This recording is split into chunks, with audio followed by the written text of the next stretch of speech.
Right now we're going to install the front coilovers, and as far as the camber plate goes, I pretty much flatten this out and move the Allen bolts all the way back and torque these down to 90 inch-pound, okay? Not foot-pound, 90 inch-pound. And I was able to get a lot of camber adjustment as well. So we're gonna throw this on, and for my other videos, I showed you how to remove the old shocks. So this is just a regular install of the new coilover. The preload's already set. I preset the preload, and the endlinks is not installed yet.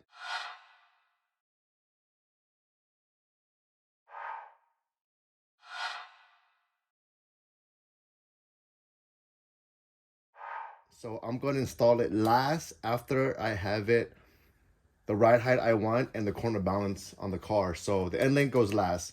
So that way when you do the ride height, the sway bar doesn't counteract with the shock. All right, let's go ahead and put up. Put the 4 bolts in. Loosely. And these 4 nuts up here for the top, I torque it down to 25 foot-pound. And let's go ahead and install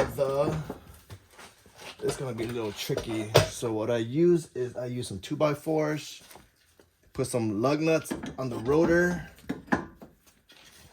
and use my legs and the 2x4 to push it up.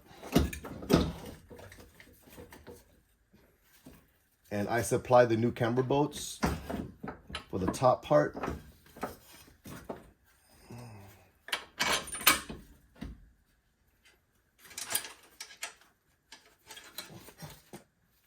And then the bottom one, just reuse the stock OEM one.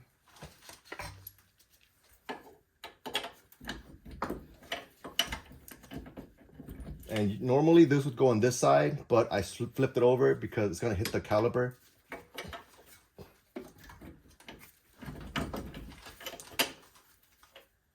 Let's go ahead and get you in.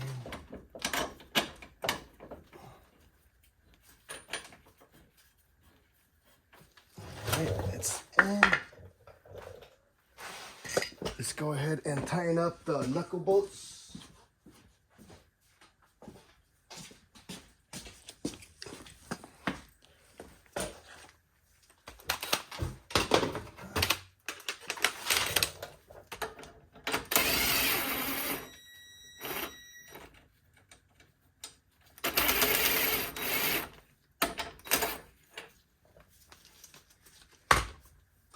And then I will show you how much adjustments we have as far as camber goes.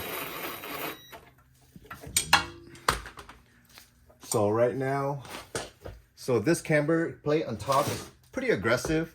So that way I can run a lot more wider wheels. And let's go ahead and adjust this. You can get one of these at Amazon. Big shout out to Jason Dang, one of my track buddies from the BobMr2. He sent me this link. So this would get you about, when it's pulled all the way out, will get you almost 0 of camber. And then when you push it all the way in, and that will get you about close to 7 degree. So with the oval and the camber bolts, about 7 degree of adjustments. So I went ahead and leave it around here, and then I'm gonna send it to the alignment shop.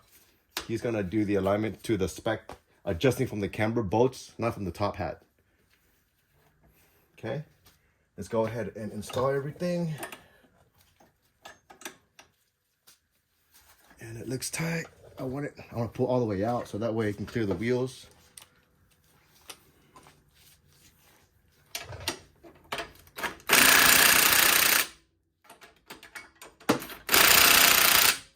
And there's a lot of information as far as these torque spec on these knuckle bolts. On some BGB, these are 127, and some says these are 188. So I don't know which one to use. So I'm going to go ahead and torque it to 150, split in the middle. So 150 on these guys.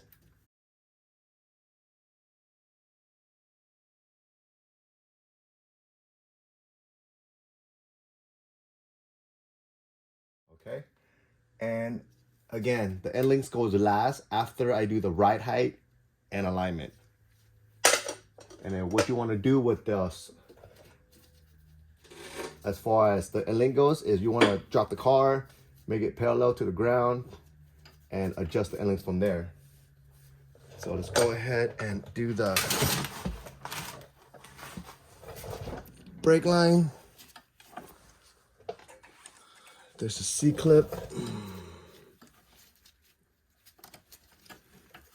It goes on top. From the original.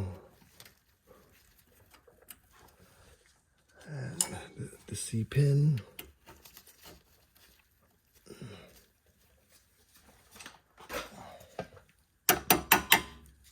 Okay. And we're good. All right, looks like we're good as far as the front goes. Let's go to the back. Okay, let's go ahead and install the rear. Same thing with this side. I went ahead and flushed the bottom mount with the top hat. This will give you pretty good camber. It'll give you about a 1 to -4 of camber just by this oval slot. And if you want to go more of a stockish camber plate, just go ahead and adjust it to the middle. This one cleared a lot of wheels just with the stand setup. And I do run about a 1.5 negative camber for my street car. And this is a street setup. So we want to go ahead and install this. If you go any further in, the bottom shaft's going to hit against the frame anyway. So this is pretty much as far as I would like it to be for the rear. And also the adjuster knob on top will fit through the hole, okay? But if you want to go crazier, aggressive camber, you can also max it out as well. Okay, so let's go ahead and install the coilover. These nuts, I torqued these down to 35 foot-pound. The fronts are 25. 35 for the rear, the front 25, okay? 35.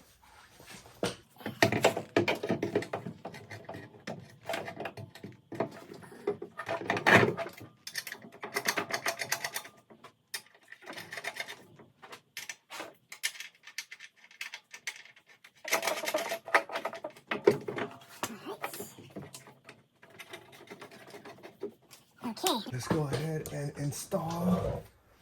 Same technique. Get some lug nuts. Hold the rotor in place. It's best if you have like another jack to push the bottom part up. But this way it's easier for me. And get your knuckle bolts ready. And install from the back end. Alright, one in. I gotta find the other one.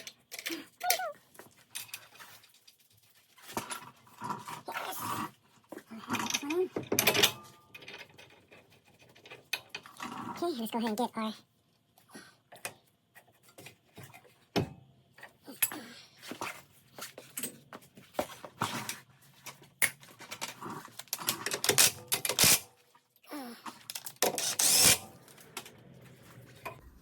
This would get you about -2, and this would get you about -6. So we might want to run -2 camber, which is okay for the street. So like I said again, if you want to go with the more camber on top, you can move it back. But I usually run about a 1.5, 2 inch of camber on the rear anyways. This is going to be my street track car, so I might have to run about -3 camber all the way around, maybe 3.5. But we'll figure it out once we start, you know, tracking it and see where the perfect setting for it is. But yeah, so this would get you about 1.9. But if you want to run the top camber bolts, you can as well. Let's get a demonstration.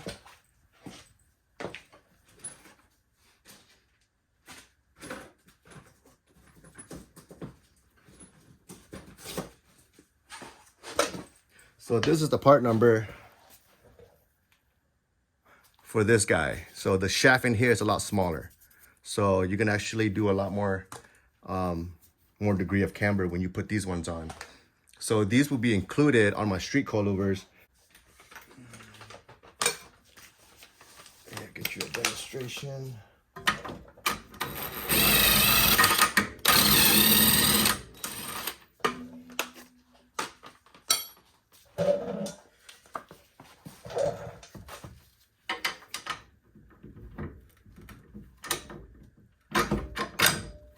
Okay, let's see where we're at. And this will get you, yep, you get you to about another 1 degree out. And when you go in, get you about 6.3. So when you pull out, about 0.9, one camber. So you gain about another 1 degree of camber just by running the camber boats. And then when you push it in on the back, you get about -5 of camber. Okay. So yeah, again, this is not very accurate. This is just like an eyeball thing. But the alignment shop can actually do the camber on these. But I am going to run a -3 camber. So I pretty much have it figured out as far as where I want the camber plates goes. You don't have to go this crazy of camber on the rear on your street car. But I like to run a 1.5 to 2 camber on the rear on the street car anyways. So we go ahead and put the stock bolts back on.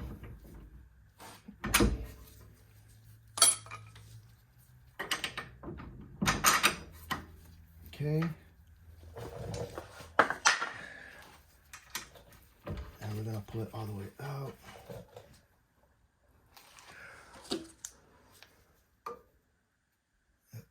It's about 1.7, 1.8. So, yep. Okay.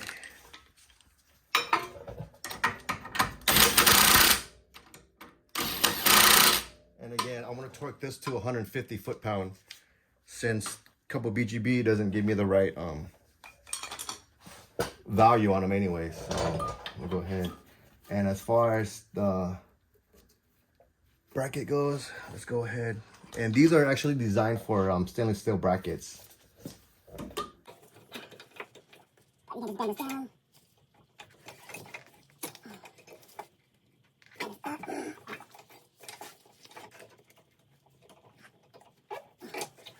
I think the other way is better.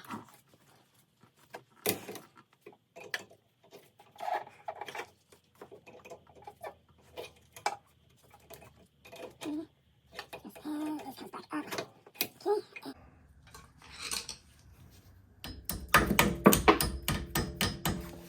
Perfect.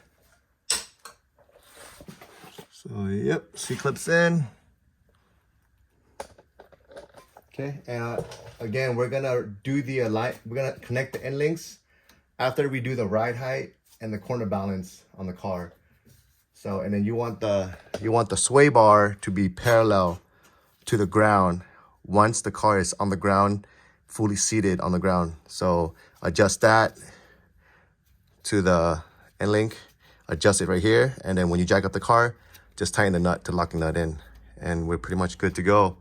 Okay, so once again, 150, this is for my coilovers, 150, 150, 35, 150, C-clips are in, and 25, 25, okay? All right. And these coilovers are preset as far as the ride height goes. And what I would like during this time is to roll the fenders. And this piece right here, you see this piece right here? I'm gonna mark it and then chop it off because this piece will hit the tires once you go really low. Some people actually cut this whole piece off right here as well, and they really wanna go, you know, slam to the ground. But I just wanna be functional on the track. Like this piece right here is gonna eat up on the track, eat up the tires if I go like a 255 series tires. But I am gonna roll the fenders right here. Okay? So this is how I adjust the top camber plates. So you just gotta drop the coilover a little bit and stick one of these Allen key in here with the round tip. And then you can just unscrew it and adjust the plates. The issue I was having is I'm running a spacer, a 3mm spacer, to clear the rim a little bit. It's pretty close, but if we angle this in a little more, but I am running a -3 of camber, so by going left a little bit will give me more clearance on the coilover, and we can pull this wheel out. But since I'm running a -3 camber, I'm gonna push to the left and then use the camber bolts to push out to be a -3. So when I push it in, it should be about 3.5. All right, so let's do that. So I went ahead and adjusted the Allen key, and we're able to move the camber plates back and forth. Like that. Okay, so I went ahead and maxed out the camber plates on the top, and then we're gonna tighten everything up, and then we're gonna realign it to a -3 of camber. With the camber plates on top fully maxed out, I was able to get about a 0.4 degree when it's fully pulled out. So this will clear the rim. So this is fully pulled out. This is 0.4 degrees. So when I push it in, you have about 5.5. So about 4 degrees of play for you to play with. Okay. So this one will actually pull this out. Yeah, we're gonna put the rim on, and then we're gonna see how much clearance we have before it hits the perch. And we are running a 215/40 17, and there's no spacer. Let's look at the clearance. And there, it's close, but it's not touching.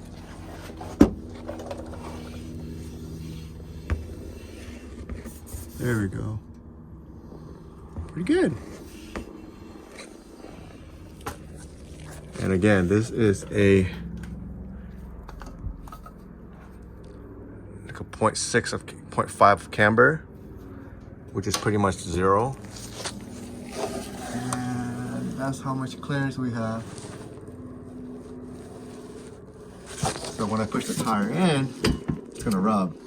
But this is the degree that I was gonna get for my track car. So of course, when you run a different, like for a track car, I would run a different offset. I would run maybe a 25 mil or a 30 mil offset. So that way I get about 5 mil of playing. Okay, all right. So I'm not sure if that makes sense, but yeah. Has a pretty good amount of room. Touch. And then I'm gonna see where my, this is -2.5 of camber is touching it. 2.6. You go like that. Almost a 0.5. There you go. 0.5 of camber, no touching. Cool. 17/8, 40 mil offset. So if this was a 35 mil, a 35 to a 30, it'll be perfect. But yeah, not bad. It clears a 17/8, 40 mil offset. With the 35 mil offset, I'll have another 5 mil of spacing right here. So that way I don't need to run the spacer, because it's like a 3 mil spacer. So with a 17/8, 35 mil, it'll clear perfectly. Everything's torqued down. Let's measure this again. So this is a 1.8.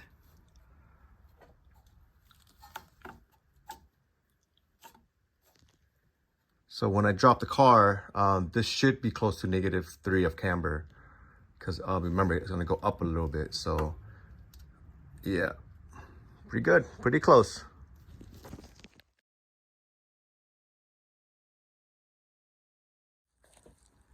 This is a 17/8, 40 mil offset with a 5 mil spacer. So this makes it a 17/8 plus 35. Camber plate fully maxed out. And here's the video of it. Not touching.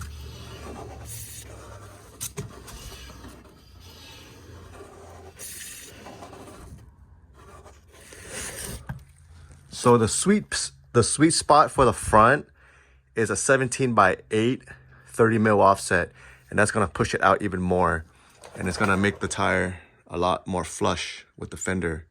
Right now is because I'm running a 2 camber when it's on the air, but when you drop the car, it'll be a -3. So it looks out pretty good. Another 5mm spacer, it'll be perfect. So 17x8, 35. And the rear, 17x9, 35 as well, 35, 30. But I like to run higher offset, so that way I can run a hub-centric spacer like this. So the bore on the inside is a 60mm and the outside is a 73, I believe, which fit perfectly into the rim. So yeah. So this is hub-centric spacer, specifically made for the MR2 or Toyota that has a 60 bore. There you go. Let's go ahead and let's try to put this on to see if we can fit it with the stock stud. So unfortunately, the stud is not long enough for a 10mm spacer, but this is what it looks like. And inside, it should clear pretty nicely. Oh yeah. There you go.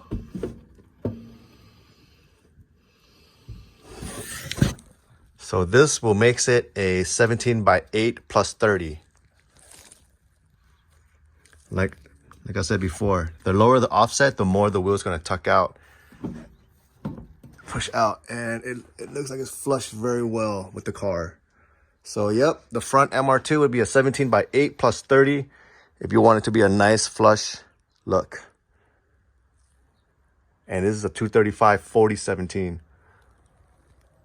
Let's see, where is it at? There it is, 235 4017. Perfect. And it's the same setup as I have on my 95 turbo as well. Right there, that's a 17x8. 17x8 plus 31 offset, no spacers. And I'm running about -2 of camber, so on that car. Alignment time.